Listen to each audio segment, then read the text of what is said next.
So now that we've thought about what it means to multiply fractions with more fractions, or taking a part of a part or a portion of a portion, we're going to take some notes on how exactly we do that. And so we learned yesterday that there's a little bit of preparation if we have a whole number. And since we're not having whole numbers today because we have fractions and more fractions, we won't need to worry about that step. The other prep jobs would be if we had mixed numbers, but regular fractions are not mixed numbers with wholes and parts, so we get to skip that as well. And we're also not dividing. And so since we're not dividing, we're only multiplying, we don't have to worry about any prep work. So it's kind of like if you got fast food from a drive-through, there's no prep involved in that food. It's already prepared for you. So we get to skip the preparation and go right to the multiply portion. And we learned yesterday that when we multiply, even if we had a whole number with a fraction, we multiply our numerators together. And your handout gives you this information. This could also be the tops. And then we multiply our denominators together. This could also be the bottom values. Some people like to shortcut and just say we multiply across. So tops times tops, bottoms times bottoms. And then our last step is always to simplify. And there are two different ways we can simplify, and we can look back at our notes page here if we needed. Any improper fractions will get turned into mixed numbers instead. And if those fractional parts have common factors, we'll want to simplify those as well. So remember, we're skipping the prep. We're going straight to the multiply.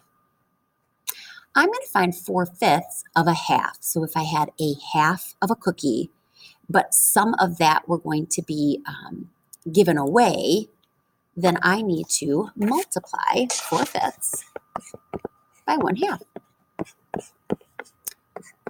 And I just multiply across. So I'm going to multiply across my numerators. 4 times 1 is 4.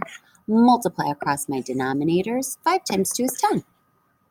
Now that I've solved it, I need to check and see if it can be simplified. The multiplying part is pretty easy. The numbers will be, somewhat regular. We can use the multiplication chart if we had something like 7 times 8 to do. It's the simplifying part that might slow you down a little bit. So I notice it's not an improper fraction because the numerator is smaller than the denominator. But I do notice that 4 and 10 are even numbers, and I know that even numbers can always be divided by 2s.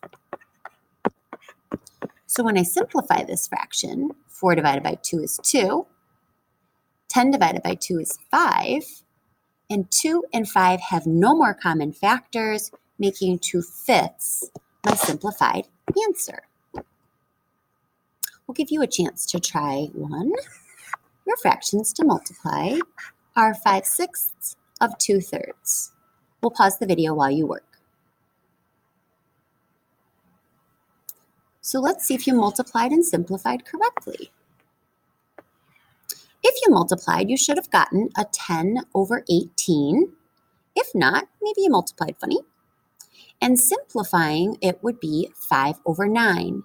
Because 10 and 18 are both even values, you can divide them both by 2s. So give a little self-check. How'd you do with the multiplying step? And how'd you do with the simplifying step? Let's look at another one. Now this tells me to find the product, and product is really just a fancy word for multiply, which is why I use that dot symbol in there to show I'm going to multiply these together. So hop right into it. There's no preparation. 2 times 5 gives me a 10 numerator, and 3 times 8 for my denominators gives me a 24. I know that 10 and 24 have a common factor of 2 that I can use to simplify because they're both even values. So I'm going to cut each one in half. 10 divided by 2 would be 5, and 24 divided by 2 would be 12. 5 and 12 have no more common factors because the factors of 5 are 1 and 5, and 12 has other factors, but not 5. So this is my simplified fractional answer. We'll give you a chance to try one here. It's your turn to find the product of 5/9 of 2/5. Let's see how you did. So if you multiplied it out, you should have come up with 10 over 45.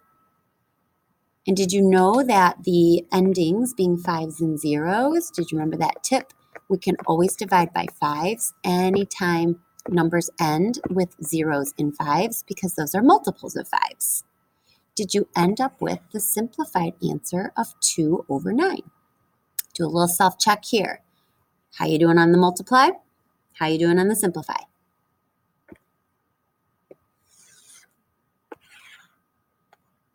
Now, just because you see a bunch of words in a real-life situation doesn't mean you have to be all alarmed and freaked out. We're just going to take our time and think about this situation, figure out what kind of math expression we're going to need here. Plus, it's cookies, so don't freak out when cookies are involved. Mrs. LaRue is making cookies for her family. The recipe requires 2/3 cup of brown sugar, but Mrs. LaRue only wants to make half of a batch because Mrs. LaRue knows that if she makes a whole batch, she ends up eating most of those cookies, and that's not a very good, healthy choice. So if I make less cookies, then I have less to eat and less to worry about. But because I'm adjusting the recipe, I need to adjust all of the ingredients as well. So I need to write an expression to figure out what I'm going to do. If I take the brown sugar, I'm going to do half of the brown sugar. I don't need all of the brown sugar. I only need some. And the some part of the brown sugar that I need is half. So instead of putting in all 2/3 cups, that would be way too much sugar. Cookies end up being really crunchy if you add too much sugar because it crystallizes as it bakes. So my expression would be half times 2/3. Now I'm ready to solve that math problem. And I know multiplying fractions together is super easy. You just multiply across the tops and the bottoms. So I really need 2/6 cups of sugar, but I don't have a measuring cup that gives me 6, which is why I need to simplify this. 2 and 6 are even numbers. And so I end up with just 1/3. So instead of filling my cup 2/3 full, I really only need 1/3 cup. So my label would be cup of brown sugar. So I'm going to find my little scooper. I'm only going to fill it once, dump it into my recipe, make sure that I take half of all the other ingredients as well. So if it were 2 eggs, only throw in one of those. If it were 2 cups of flour, I'm only going to use 1 cup of flour. And then I'll end up with less cookies, and that's a better, healthier decision. Let's give you one to try. Your lunch time is a half an hour in length. You eat your lunch for about 2/3 of that. What fraction of the hour do you spend eating? We'll pause the video while you work.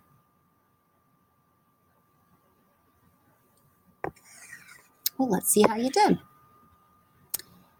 Your part was 2/3. That's the portion of the lunch time that you ate. And just like I had the same numbers, mine were in a different order because I needed half of the sugar and you're needing 2/3 of your time. So it doesn't matter which way we have the fractions written, we still multiply to get this number and we still simplify to get 1/3. Notice though that the label on here changed because the question was not how many cups of sugar do you need? The question is what fraction of the hour are you eating? So 1/3 of your hour is spent eating. 1/3 of an hour is 20 minutes. So if you wanted to adjust it into timing, 20 minutes you spend eating, the other 10 minutes maybe you spend chatting with the people around you. So we're going to practice multiplying fractions together and then simplifying our answers. When we use these task cards today, you're going to solve each one in your notebook, show your little work as you go. Make sure you simplify all your answers. We'll reveal answers and just kind of do a little self-check. Any mistakes that you notice, even if it's just a simplify mistake, make sure that you find those and fix those. Happy practicing.